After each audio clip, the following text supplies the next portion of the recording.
Hollywood es una fábrica de sueños, pero no todos los sueños valen la pena vivirlos. Detrás del glamour, las estrellas a menudo se encuentran atrapadas en papeles que desprecian, forzadas por contratos, juegos de poder o pura mala suerte. ¿Alguna vez te has preguntado cómo es interpretar un papel que no soportas mientras millones te están viendo? Desde leyendas de la era dorada bajo el control de los estudios hasta íconos modernos atrapados en franquicias de $1.000 millones, las historias pueden sorprenderte o sonar inquietantemente familiares. Bette Davis, Parachute Jumper, 1933. Imagina ser una de las actrices más talentosas de tu generación y estar atrapada en una película tan terrible que apenas puedes verte en la pantalla. Así fue Bette Davis en Parachute Jumper. Davis había firmado con Warner Bros. Y bajo el antiguo sistema de estudios, los actores eran poco más que propiedad. Rechazar un papel, arriesgarse a la suspensión. Discutir, ser incluido en la lista negra. Así que cuando le dieron esta floja comedia criminal sobre travesuras de aviación, no tuvo más remedio que cumplir. Davis, más tarde, llamó a la película imposible de ver y admitió que odiaba cada minuto de ella. El personaje era endeble, el diálogo risible, y toda la experiencia fue un insulto a su talento. Pero al estudio no le importaba. Producían películas como en una línea de fábrica, y Davis era solo otro engranaje. Irónicamente, esta humillación le dio a Davis el impulso para luchar más por papeles de calidad. Se enfrentó a Warner Bros., exigiendo guiones que estuvieran a la altura de su capacidad, y finalmente ganó, allanando el camino para actuaciones poderosas en Cadenas Rotas y Jezabel. Pero Parachute Jumper siguió siendo un amargo recordatorio de que incluso las estrellas más feroces tenían que tragar basura cuando el estudio lo ordenaba. ¿La lección? La fama no siempre significa elección. A veces solo significa apretar los dientes a través de la tortura cinematográfica. Olivia de Havilland, Devotion, 1946. Olivia de Havilland es recordada como una pionera, pero antes de liberarse, soportó papeles que detestaba. Un ejemplo evidente es Devotion, un melodrama sobre las hermanas Bronte. Suena prometedor, ¿verdad? Incorrecto. Warner Bros. Obligó a de Havilland a aceptar el papel mientras ya estaba luchando contra el estudio en los tribunales por contratos injustos. No lo quería, no creía en ello, pero el estudio tenía el poder. La película en sí pasó por un infierno de producción, quedando en el estante durante años antes de su estreno. Para cuando llegó a los cines en 1946, de Havilland ya había ganado su demanda, rompiendo el férreo control del estudio sobre los actores. Esta fue la legendaria decisión de Havilland que sentó el precedente liberando a innumerables actores de contratos opresivos. Pero Devotion simbolizaba la fealdad del viejo sistema. De Havilland, una mujer de inmenso talento, fue esencialmente castigada al ser empujada a un papel que consideraba inferior. Al verla hoy, se puede sentir su desinterés traspasando la pantalla. Sin embargo, su desafío convirtió esa amarga experiencia en algo más grande, la base de la libertad laboral en Hollywood. De Havilland demostró que podías luchar contra el sistema y ganar, incluso si significaba soportar una película que despreciabas en el camino. Marlon Brando, Rebelión a bordo, 1962. Marlon Brando era la realeza de Hollywood a principios de los años 60, pero incluso la realeza puede estar encadenada. MGM prácticamente lo obligó a participar en Rebelión a bordo, una inflada nueva versión de un cuento clásico. Brando quería un papel desafiante, pero lo que obtuvo fueron interminables problemas de locación, intromisión del estudio y un papel que detestaba. Se dice que Brando saboteó la producción él mismo, llegando tarde, reescribiendo escenas y volviendo loco al equipo. El rodaje se convirtió en uno de los desastres más caros de su época. Su desdén por el papel era tan obvio que los críticos de la época podían percibir que apenas lo intentaba. La película casi arruinó su carrera. Su reputación se desplomó y Brando fue etiquetado como difícil, el beso de la muerte en Hollywood.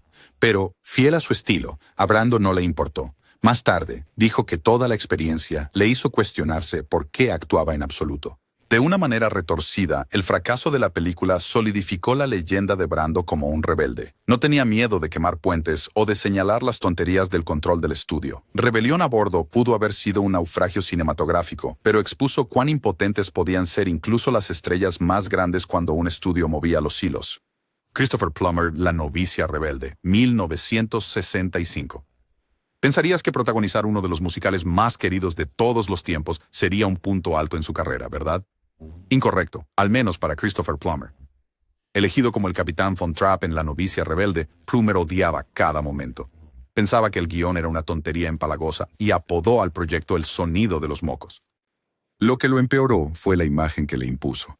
Plummer era un actor con formación clásica que ansiaba papeles sustanciosos, pero la novicia rebelde lo convirtió en una figura paterna que cantaba rígidamente. Más tarde, admitió que ahogó su frustración en alcohol durante el rodaje. Para él, no era arte, era una tortura. Y sin embargo, el destino tuvo la última risa. La película se convirtió en una sensación mundial, consolidándose como un tesoro cultural.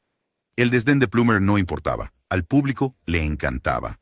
Pasó décadas tratando de distanciarse de eso, pero eventualmente se suavizó, dándose cuenta de que millones habían crecido amando su trabajo, incluso si él lo odiaba. Al final, Plummer aprendió lo que muchos actores descubren demasiado tarde. El papel que desprecias podría ser el que el mundo nunca olvida. Faye Dunaway, Mommy Dearest, 1981. Pocas actuaciones se estrellan más fuerte que la de Faye Dunaway en Mommy Dearest. Elegida para interpretar a Joan Crawford, Dunaway fue presionada por su agente y el estudio a pesar de que su instinto gritaba «no». ¿El resultado? Un papel que detestaba, uno que los críticos destrozaron y el público ridiculizó. Dunaway entregó una actuación exagerada que se convirtió en una leyenda del camp, pero ella la odiaba. Más tarde dijo que el papel arruinó su carrera y la encerró en una imagen de la que nunca escapó. La ironía, la película estaba destinada a ser un biopic serio, pero terminó siendo un especial de culto de medianoche, con el público riéndose de líneas que se suponían aterradoras. Detrás de las cámaras, Dunaway se sintió manipulada para interpretar a Crawford, una elección que luego lamentó amargamente. A diferencia de Davis o de Haviland, ella no convirtió el fracaso en un triunfo. En cambio, Mommy Dearest se convirtió en una cicatriz de la que nunca se deshizo. Es prueba de que a veces el papel que odias no solo te persigue, te define, para bien o para mal. Harrison Ford, Blade Runner, 1981. Harrison Ford puede haber interpretado a uno de los personajes más icónicos en la historia de la ciencia ficción, pero no dejes que las luces de neón y la lluvia te engañen. Odiaba ser Blade Runner. Ford venía de En busca del arca perdida y quería otro éxito, pero en su lugar se encontró en un mundo de tensión. Chocaba constantemente con el director Ridley Scott, quien estaba obsesionado con los aspectos visuales más que con el personaje. Ford quería que Deckard se sintiera como una persona real. Scott lo trató más como un accesorio. El peor golpe vino después de la filmación. Warner Bros. Había decidido que la película necesitaba una narración simplificada para explicar la historia. Ford pensó que era una idea terrible, pero fue obligado a grabar las líneas de todos modos. Su interpretación fue notoriamente plana, como si estuviera intentando sabotearlo intencionalmente. Cuando se le preguntó al respecto años después, Ford admitió que ni siquiera intentó hacerlo bien porque odiaba tanto el concepto. Irónicamente, la versión que el público ama hoy, el corte del director, elimina esa narración. De repente, Blade Runner se convirtió en un clásico y la actuación de Ford fue celebrada. Pero para él, el daño ya estaba hecho. El rodaje fue miserable, la relación con Scott helada y el papel uno que nunca quiso volver a interpretar. ¿La lección? Incluso las obras maestras de ciencia ficción pueden sentirse como prisiones cuando eres tú quien está atrapado dentro de ellas. Sylvester Stallone. Alto. O Mi madre dispara, 1962. Imagina esto. Sylvester Stallone, el tipo duro de Rocky y Rambo, atrapado en una comedia de compañeros con Estelle Getty interpretando a su madre. ¿Cómo sucedió esto? Simple. Arnold Schwarzenegger lo engañó. Arnold fingió estar interesado en el papel, sabiendo que el ego de Stallone no le permitiría dejarlo pasar.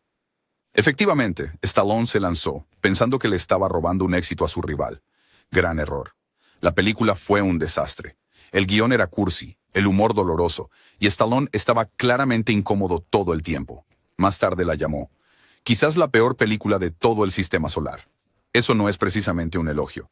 El público estuvo de acuerdo, y la película fracasó, dejando a Stallone avergonzado y atrapado con las consecuencias. Lo que empeora esto es que Stallone ni siquiera quería hacer comedia en ese momento. Fue forzado a hacerlo por orgullo y un poco de presión del estudio. Pensó que estaba siendo astuto, pero en cambio terminó humillado. Hasta el día de hoy, alto. O Mi mamá dispara se encuentra al final de su currículum, un recordatorio constante de que a veces el papel que odias te encuentra cuando te esfuerzas demasiado por ganar. Val Kilmer, Batman Forever, 1995. Ser Batman suena como el sueño de todo actor hasta que le preguntas a Val Kilmer. Elegido para Batman Forever, Kilmer rápidamente se dio cuenta de que el traje de Batman era pura tortura.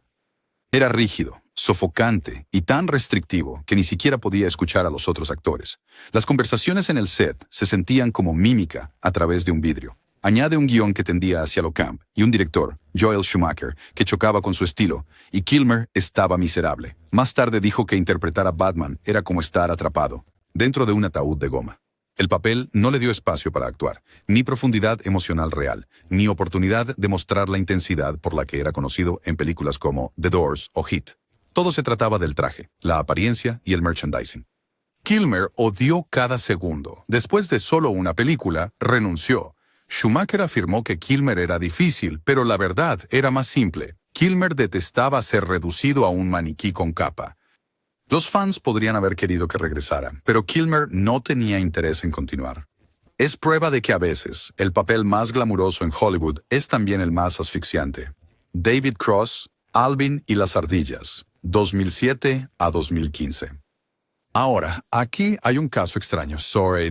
David Cross, el comediante agudo y sarcástico de Arrested Development, se encontró atrapado en una de las franquicias más azucaradas de la historia, Alvin y las ardillas. Al principio, aceptó porque el sueldo era bueno y parecía una diversión inofensiva. Pero luego vinieron las secuelas. Y vinieron, y vinieron. Cross odiaba cada segundo de ello. Llamó a las películas cárcel contractual y las ridiculizó abiertamente durante las giras de prensa. Para la tercera película, ni siquiera estaba fingiendo. Les dijo a los entrevistadores que solo estaba allí porque Fox lo había obligado bajo contrato. En un momento, bromeó diciendo que promocionar la película se sentía como estar en un video de rehenes. Los fans se sorprendieron por lo directo que fue, pero a Cross no le importó.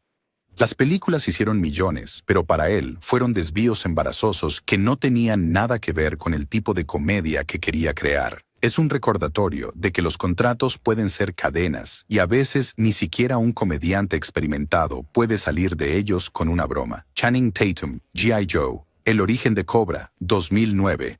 Channing Tatum se convirtió en una estrella con Step Up y Querido John, pero detrás de escena estaba atrapado en un acuerdo del que no podía escapar. Paramount lo obligó a participar en G.I. Joe, El origen de Cobra, debido a un contrato de 3 películas que había firmado al principio de su carrera. Tatum odiaba el guión, odiaba el papel.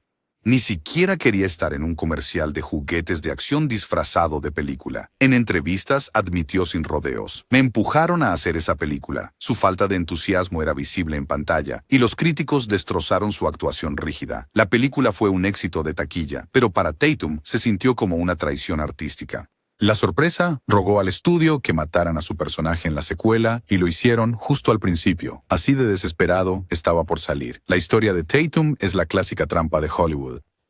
Los actores jóvenes firman contratos, pensando que les llevarán a oportunidades, solo para darse cuenta más tarde de que han vendido años de sus carreras a papeles que nunca quisieron. Edward Norton, El increíble Hulk, 2008. Edward Norton es conocido por ser meticuloso, a veces en exceso.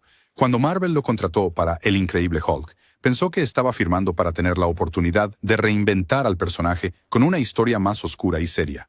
Norton reescribió personalmente el guión, añadiendo capas de psicología y tragedia a Bruce Banner. Pero cuando Marvel vio su versión, entraron en pánico. Querían acción, no introspección. El estudio obligó a una reedición, eliminando gran parte de la visión de Norton. Peor aún, le ordenaron que guardara silencio y promoviera la película como si apoyara los cambios. Norton se resistió, se saltó parte de la prensa y dejó claro que odiaba el producto final. Marvel respondió cortando lazos discretamente. Para cuando llegó Los Vengadores, Mark Ruffalo llevaba el traje verde. El Hulk de Norton sigue siendo una rareza, ni amado ni completamente olvidado, pero para él fue una pesadilla de ser silenciado, anulado y despojado del control creativo. Hasta el día de hoy, rara vez lo menciona. Prueba de que a veces, incluso las estrellas de primera categoría no pueden luchar contra la máquina.